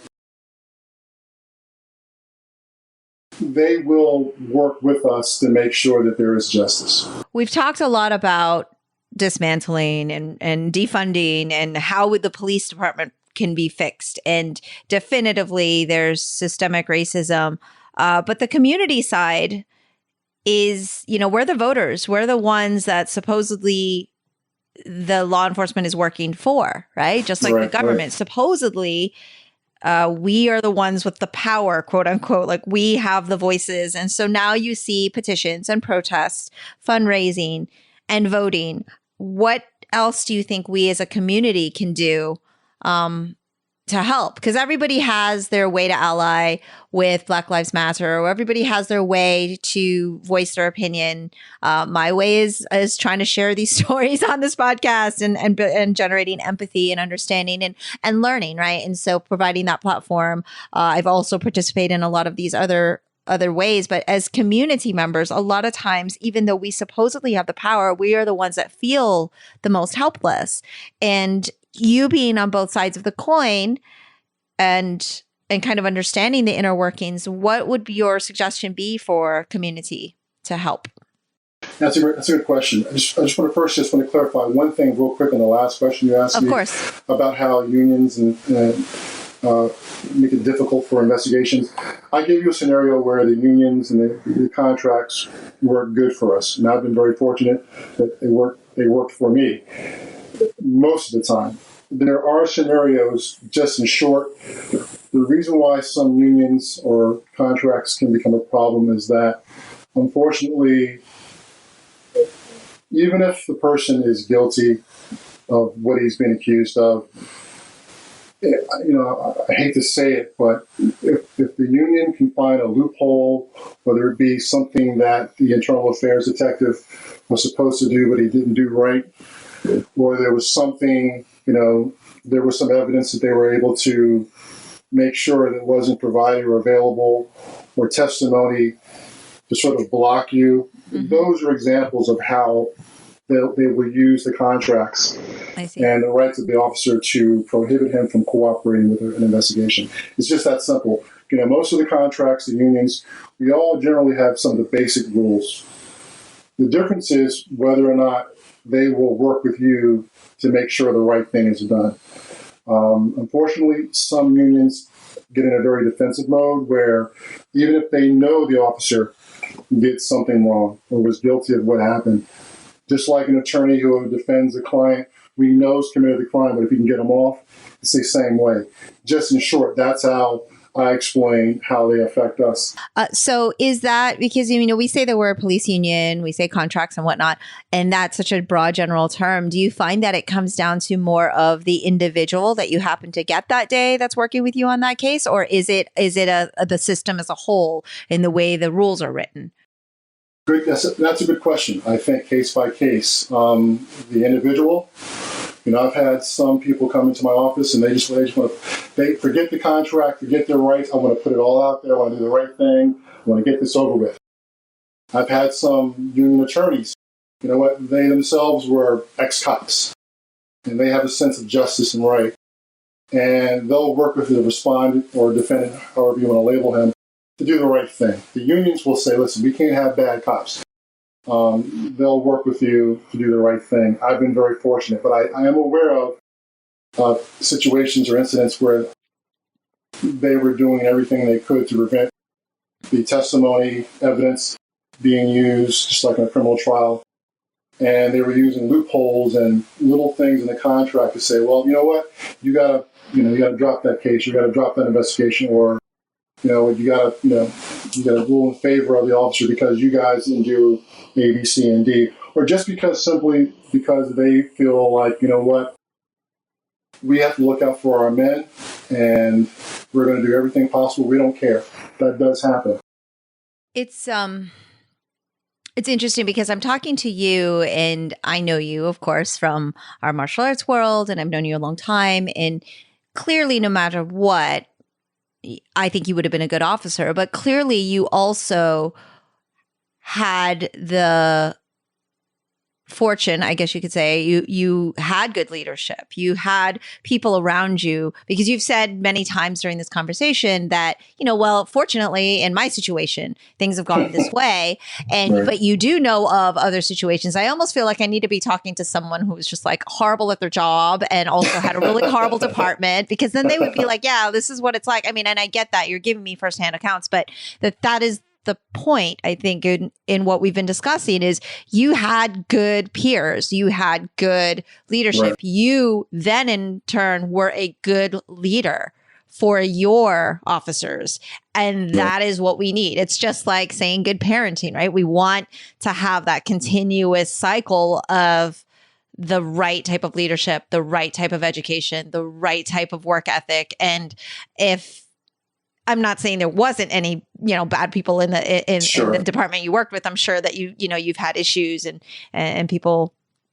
I'm just saying, in general, it seems that you also talk fondly of your previous job. You talk fondly of your time as a law enforcement officer, as well as and we haven't really talked a lot about the Marines. I'd like to do that one day, maybe in the future. But, you talk fondly about it, which shows the experience that you came out of it with, because, you read a lot of articles, of course, now that's being thrown out there online of all these people that are quote unquote, I think whistleblowing is the wrong word, but they're sharing the dirt, they're airing the dirty laundry. And that is the experience of that person in that department, in that place, in that moment of time. And that, of course, cannot be generalized, but generally speaking, you and I and much of the country agrees that there is a systemic problem. But I think what's interesting is that I'm talking to you, whom I know already to be a good leader. And therefore, I know you've trained people who are good leaders. And it kind of just goes back to what you discussed, which was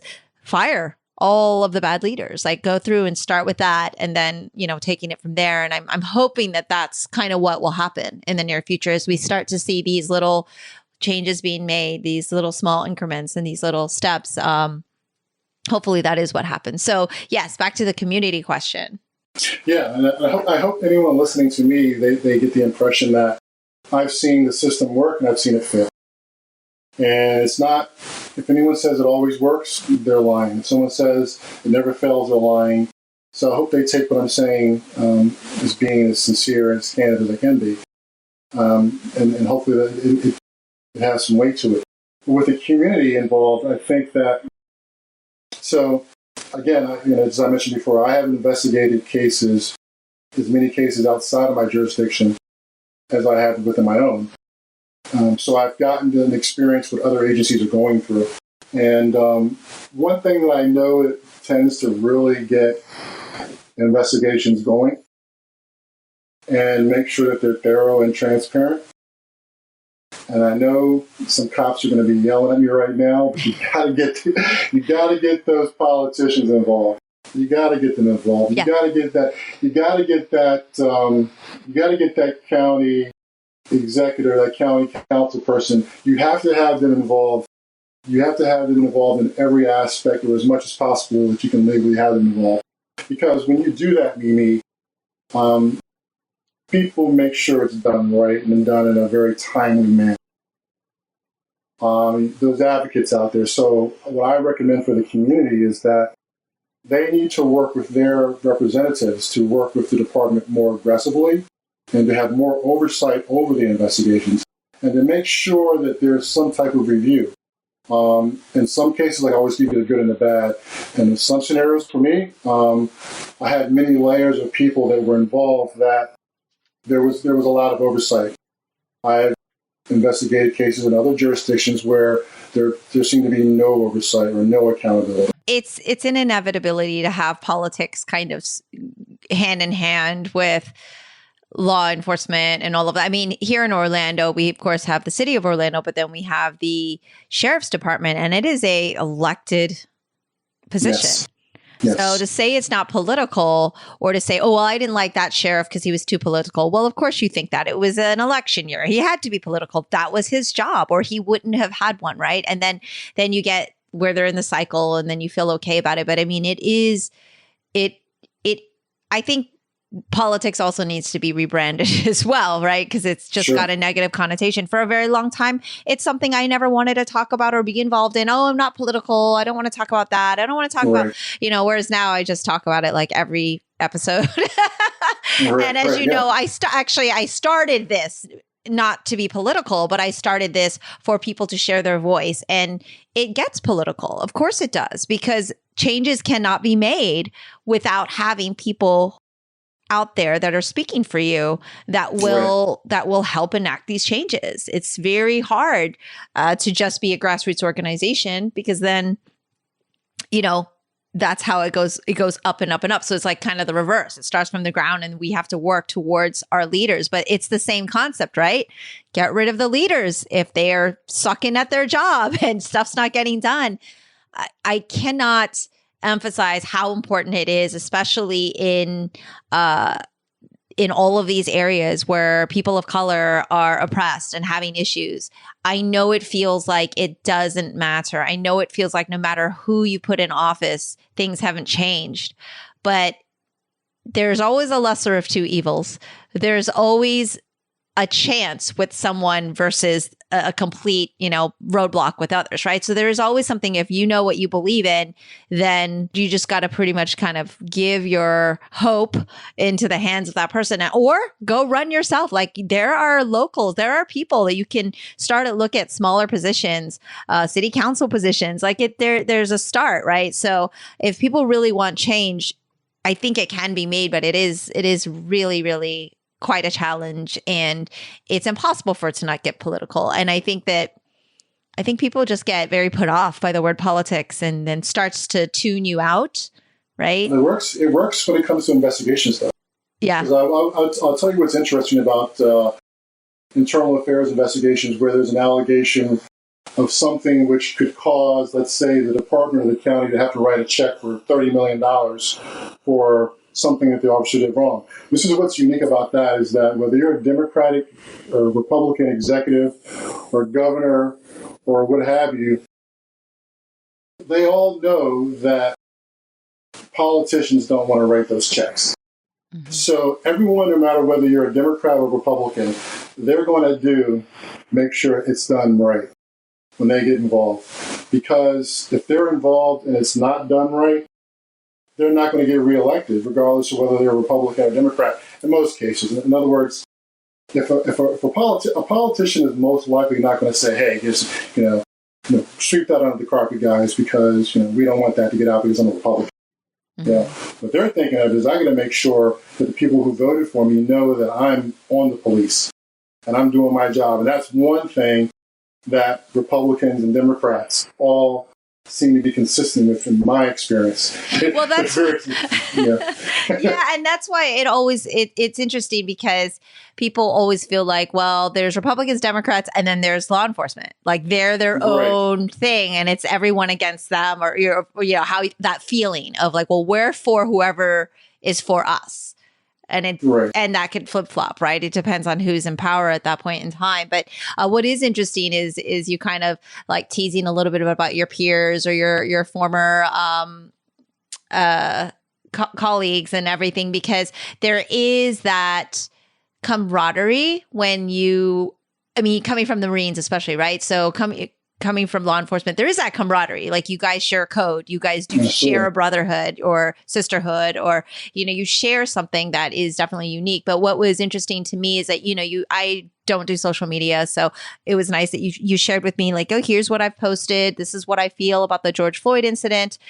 We want accountability, and I'm not the only one that feels this way. And this is the first time I feel that law enforcement peers have finally really been a lot more outspoken. I mean, there's always been a few, you being one of them, but it's been a shift just in that dynamic where there's finally been admittance, because the problem is that you see literally law enforcement gets away with murder. Like, it's actually a thing, right? And so that's where there's that outrage and that frustration. But it has been refreshing to see that you and so many of your peers and so many of your colleagues, former colleagues, and some people that are still in law enforcement kind of all agree. So when you watched that that video, and since you've done that analysis, like, what do you feel the charge should be? For Derek Chauvin? Yeah, for Derek Chauvin, out of curiosity. Absolutely, he should be charged with murder. He should be guilty of murder. I'm glad you asked me that question, because there was something also I wanted to mention that relates to why I think he should be charged with murder. So right now, there's a lot of talk now about people banning the carotid restraints, or putting pressure on the knees and the back, right? So the carotid restraint, or lateral vascular restraint, just a lot of people don't realize, on a lot of force continuums, Mimi, it's not at deadly force, it's at active resistance. That's significant, because it's it jumps out at me that active resistance is, let's say, not aggressive resistance where you're trying to fight me. Active resistance where, let's say, you're a protester and you're failing, you're refusing to move, but you're not fighting me, but you're just not cooperating, right? Yeah. And we're not talking about passive resistance where you're just sitting there. You're just not allowing me to put the handcuffs on you or move you along, whatever. I'm resisting, right? Yeah, we're resisting, exactly. There are a lot of force continuums where you at that level can use an LVNR or carotid restraint. There's a serious problem with that. One, that we know that used improperly, it can kill. Mm-hmm. Just like a gun. A police officer has a gun. A gun is classified as a deadly force tool, right? But then you have the carotid restraint, which is considered as a lower level active resistance. Mm-hmm. What's wrong with that is that it should be classified, first of all, as a deadly force tool. Mm-hmm. If it was classified as a deadly force tool, you would probably have a better chance at administratively convicting these officers and possibly preventing some of them from using them when they know by putting whether it's you're using your arm to encircle the carotid arteries or using your leg. If you knew that was a deadly force, there was no call for deadly force in the George Floyd scenario. There was no call for it. But I also want to say this, though, as far as I'm all for banning the carotid restraint for two reasons. Well, let's just say my main reason is that there's not enough training on how to use it properly, because it can be a tool. Yeah. It can be a tool. It's typically taught, it's intended to help the person be compliant, to do it at a level where when they reach the possibility of going unconscious, that it's discontinued, they're putting recovery if necessary. But unfortunately, in situations where things are happening in the heat of the moment, that doesn't always work. So that's the reason why I think that it shouldn't be. But if you're a small woman, if you're alone, and this has happened before, and you're trying to apprehend a very large suspect, and you don't have the ability to use your firearm, and you're fighting for your life, and if you have to put your neck around someone, notice I said you're fighting for your life. Yeah. Death. You should be able to use whatever means you have at that point, whether it's your aspartame, your carotid restraint, a tennis racket, whatever you have to use to protect your life or protect someone else's life. Yeah. And I think as long as people consider doing that, yes, ban it. That way we won't have any mistakes. But also put in there, again, in a deadly force situation, you can use it. I think it will serve two purposes. It will prevent people from being injured from it more, but it will also take the officer who may have to use it to protect his own life so he goes home. Mm-hmm. And there are different scenarios where, I'll put one out for you. I'll use you for example. Yeah. If you are responding to a scene, let's say a domestic meeting, Officer Chan responds, I'm on the scene. I hear a lot of fighting in the house. I hear a woman being beat to death. Mm-hmm. There's no time to wait for backup. Yeah. You go into the house, exigent circumstances, evidence of imminent danger to that person who's basically being killed. The person in that room is much larger than you, much stronger, violent, obviously possibly on drugs. You have to ask yourself, if that person were to basically get a hold of you, would he be able to take your weapon and use it against you? Mm-hmm. So you just being present creates a liability for yourself, because if during the process of you trying to restrain him, he takes your firearm or your weapon and uses it against you, you're in a scenario where if you have to use anything in that room to defend yourself, you will. If you feel your life is being threatened, and the totality of the circumstances depict that scenario. So, reason why I say that, it's a very good tool. As you know, in martial arts, grapplers use it all the time. Yeah. We're definitely going to have a follow up on this, on this because we're at the couple hour mark. But like, I mean, because then that goes back into even firearms, right? Is it the tool? Is it the move? Is it the actual weapon, quote unquote, weapon being the actual movement or weapon being the gun? Is it the tool or is it the person using it, right? And I am all about gun control. Don't get me wrong, listeners, before you freak out, because I hate the whole, oh, it's not guns that kill people, it's bad people with guns. And it's like, yeah, no, it's both. Like, I feel like that's a whole nother thing to unpack with who should be allowed to have them, right? But yeah, so it kind of becomes, like you said, for an officer to be able to defend themselves. And then it gets into, was it self-defense or was it not? I mean, obviously, when you have a video, it's a lot easier to determine now that there is the high percentage chance that we do have video versus back in the day where you just show up on the scene and you just don't know, right, what happened. But I mean, yeah, I think that the argument is, of course, okay, well, if they can't use it at all, and it was done, we know it was illegal administratively. It's a cut and dry thing. Like, that's it. But it's very simple to determine, and it's just such a hard thing. But it is always, I don't want to say the word fun, but it is always good to look at all the different angles and play the devil's advocate and say, well, look at this scenario. What would we do then? And how would we deal with that situation in that case? Like, should cops have guns when they go into certain scenarios? Should it be where, you see a lot of other countries that don't have that? And I think those are, again, discussions for another day. Sure. But I'm really grateful to you for sharing your insight and your firsthand accounts of how a lot of the interworkings of law enforcement works. And in addition, how you felt going through a lot of these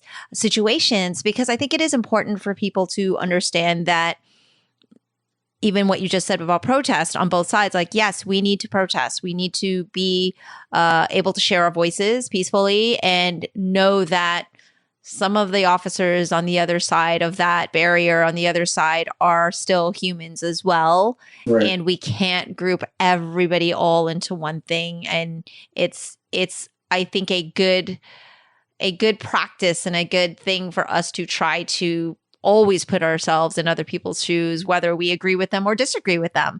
And we can learn from that. And so for you being so open and honest and sharing, I really, really appreciate having these conversations with you. Thank you. And that you've given me the opportunity to learn from you yet again. And we will definitely talk again in the future. Is there anything else you wanted to go over the stuff that we went over? But I know, like I said, we could go on for a lot to talk about all the time. But I think for this one, it was really important we hit up some of the big talking points so that people could kind of, hear from you and hear from someone who has empathy for all of it, for all of the scenarios involved in having lived it, Yeah, just two real quick things, First of all, I want people listening, hopefully they listen to the whole thing, or at least this part right here, to understand that the reason why I'm doing this meeting is because I'm putting myself out there.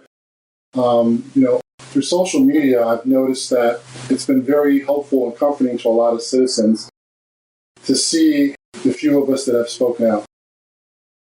And I hope that what I'm doing is helping first and foremost the citizens out there to see that so-called blue wall, it's been broken, and that hopefully what I'm doing is helping them, because it is putting myself out there. And for years, cops would be afraid to do this, and hopefully for the police officers out there that are listening to this, I'm hoping that they're listening to this and thinking that his being transparent is to sort of help calm and the pressure that they're under right now by being so transparent with the community.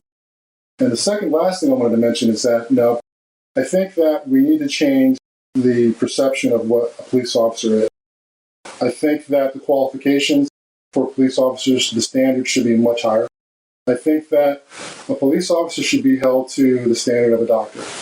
We don't look at it that way. What I mean, a doctor, if he does something wrong while you're in his care, kill you. The same thing for a police officer.